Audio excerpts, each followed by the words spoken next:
Saludo y doy la bienvenida a este video a amigos y hermanos en la fe.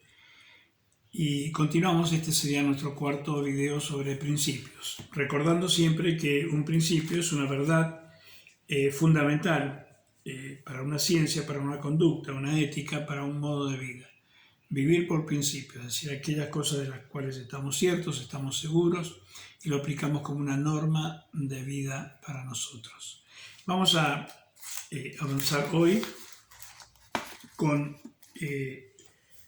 otro principio que lo vamos a ver confrontando. ¿Analgésico o antibiótico? ¿Qué debo ser? No estamos hablando de lo que vamos a tomar, sino cómo soy, cómo es mi vida para mí mismo, para mi familia, para la sociedad, para Dios. ¿Analgésico o antibiótico?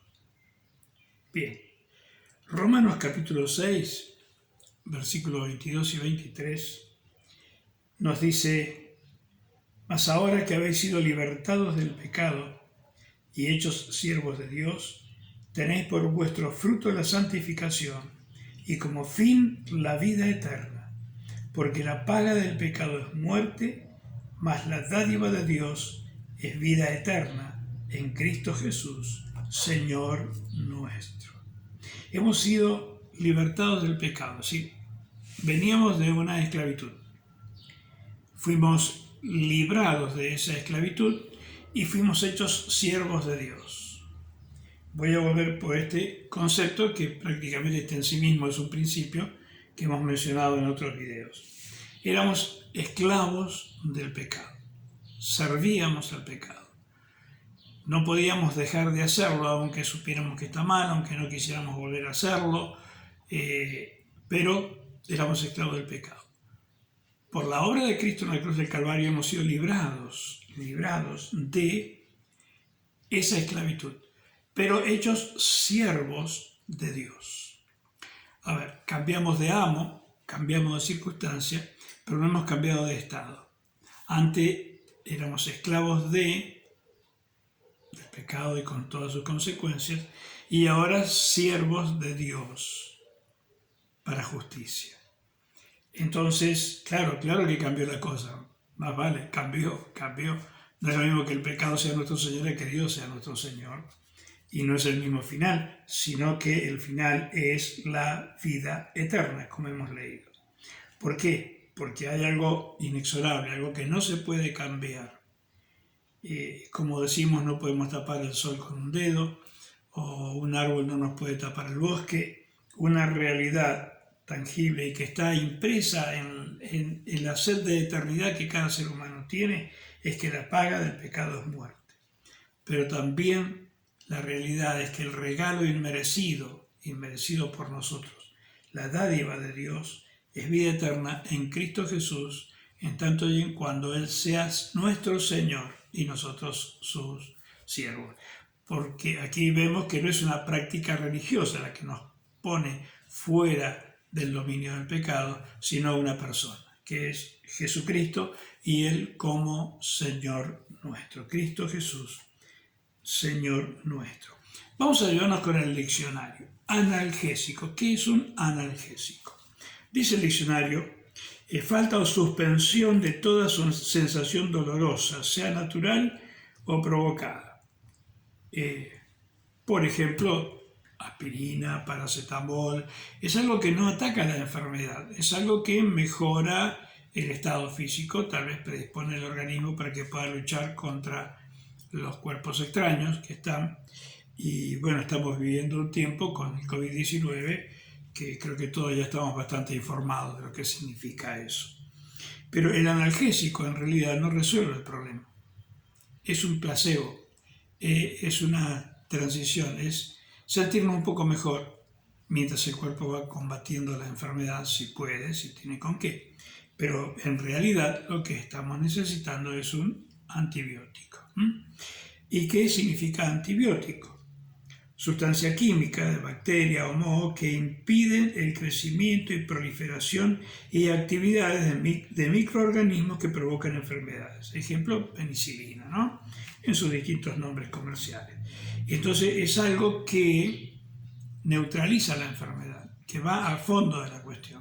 Podemos estar sufriendo una enfermedad y podemos tomar placebos, podemos tomar analgésicos tras analgésicos, que al final nos va a ser totalmente contraproducente y la enfermedad va a seguir avanzando si es que el cuerpo no tiene los suficientes anticuerpos para defenderse solamente. Bien, acá tenemos, asociándolo con Romanos capítulo 6, versículo 23, que la humanidad desde Adán y Eva, en Génesis 3, en el luctuoso capítulo 3 de Génesis, padece una enfermedad mortal, es decir, la enfermedad que produce inexorablemente la muerte. La paga del pecado es la muerte. La enfermedad, el diagnóstico es que el pecado está llevándonos a la muerte. De hecho, fuimos creados no para ver muerte, no estaban los cementerios en el plan original de Dios. La muerte vino como consecuencia de la desobediencia a Dios. Ahora, la consecuencia peor de la muerte es llegar a la muerte física sin estar en paz con Dios, sin haber recibido a Cristo como su Señor. Y eso nos hace pasibles de la muerte segunda, que es la separación eterna y definitiva de Dios. Entonces, segunda Tesalonicenses, capítulo 1, versículo 7 hasta el 9, vamos a buscar, quiero leerlo textualmente,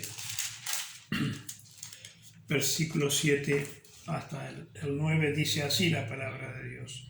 Y vosotros que sois atribulados, daros reposo con nosotros, cuando se manifieste el Señor Jesús desde el cielo con los ángeles de su poder, en llama de fuego para dar retribución a los que no conocieron a Dios, ni obedecen al Evangelio de nuestro Señor Jesucristo, los cuales sufrirán pena de eterna perdición, excluidos de la presencia del Señor y de la gloria de su poder. Excluidos de la presencia de Dios, eternamente excluidos. Eso es lo que la Biblia habla de la muerte segunda. Bien, cuando dice que ni obedecen al Evangelio de nuestro Señor Jesucristo, es de las buenas noticias que proclamó el Señor Jesucristo, no un sistema religioso, no una religión distinta, no, sino la gran noticia es que el ser humano merecía la muerte física y la condenación eterna, pero Cristo en la cruz del Calvario pagó el precio de nuestras deudas con la justicia de Dios. Y la gran noticia es que si aceptamos a Cristo, cambiamos de señorío, ¿sí?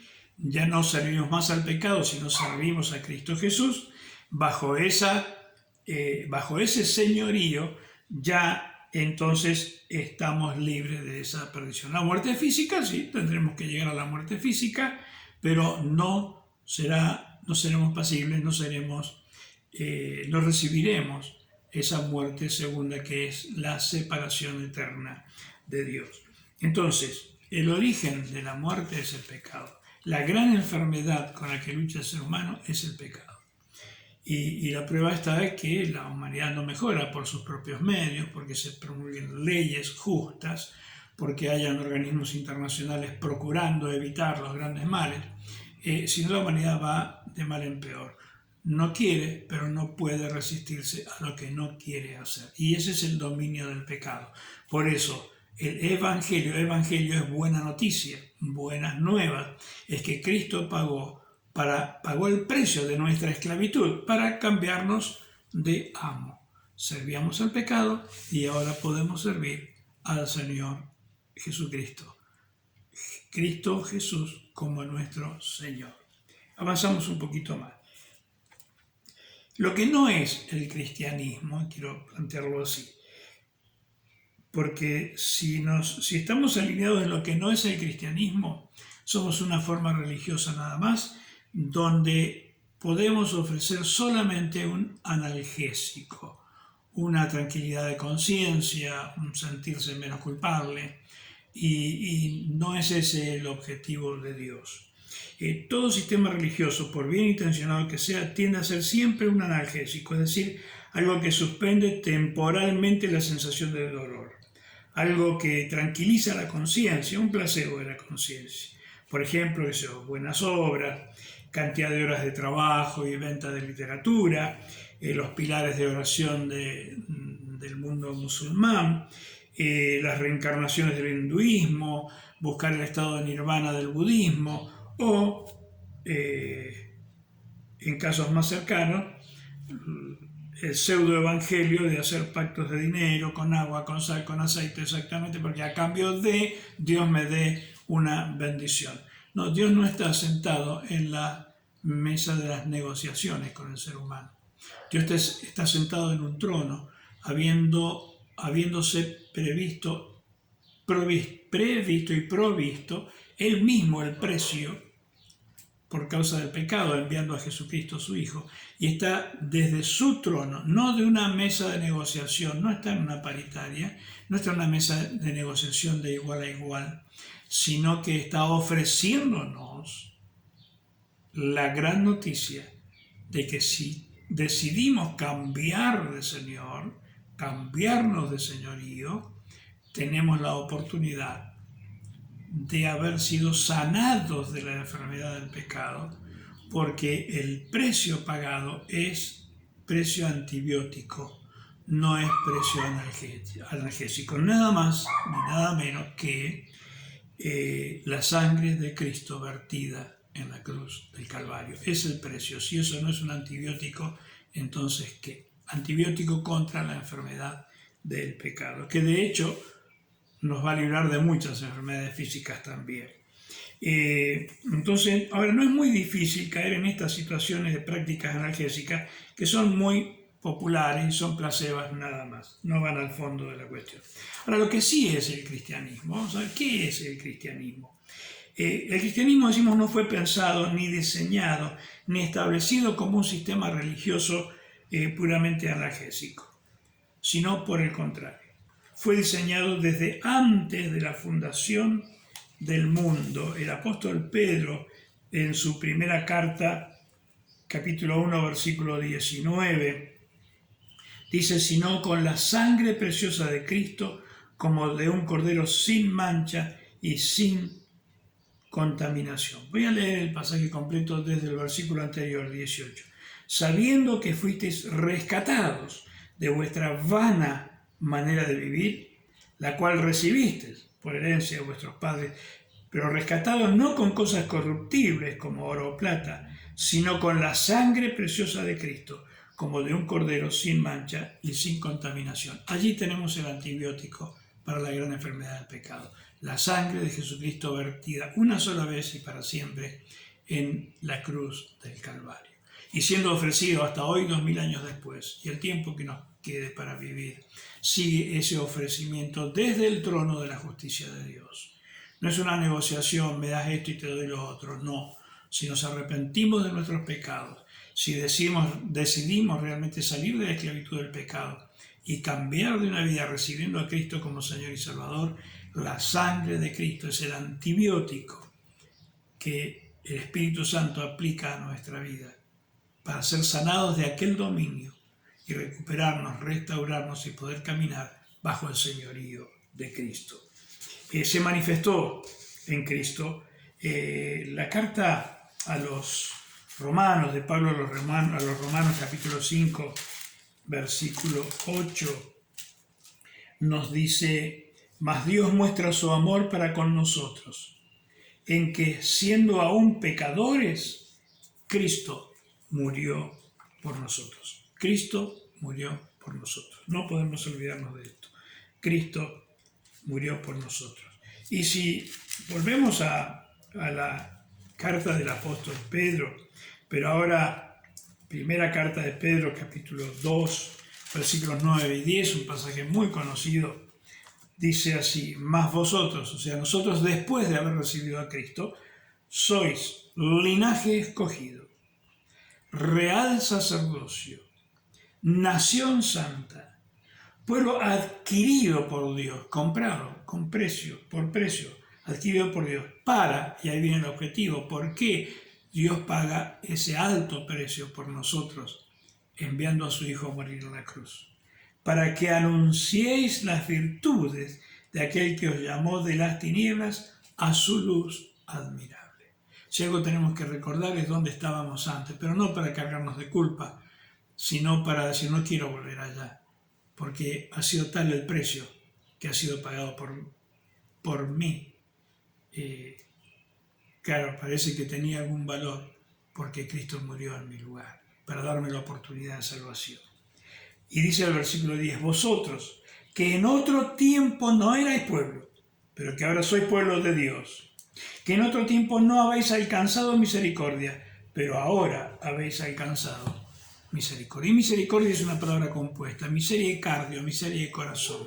Misericordia es el corazón de Dios puesto en las miserias de los hombres. El corazón de Dios puesto en las miserias de los hombres. Bien, entonces, hay una respuesta que tenemos que dar como cristianos, es ¿qué significa ser cristiano? Es ser alguien que aplica para sí mismo y para otros, ayudándole a otros, anunciándole a otros, el antibiótico, mediante el cual mediante el Espíritu Santo es el único antibiótico que nos puede librar de esa pérdida total de la muerte segunda de la que hablábamos antes. El apóstol Juan en su Evangelio capítulo 16, 8 a 11 dice que el Espíritu Santo viene para convencernos de pecado, de que somos pecadores. La única obra que el Espíritu Santo puede hacer en alguien que todavía no es un hijo de Dios es convencerlo de que es pecador, para que acceda a esa invitación de Dios. Convencernos de justicia. ¿Qué quiere decir justicia? Que ya es cosa juzgada. La muerte física es justa, pero la muerte segunda no es necesaria. Se puede evitar la separación, la condenación eterna. Y tercera cosa para que el Espíritu Santo viene es convencernos de juicio.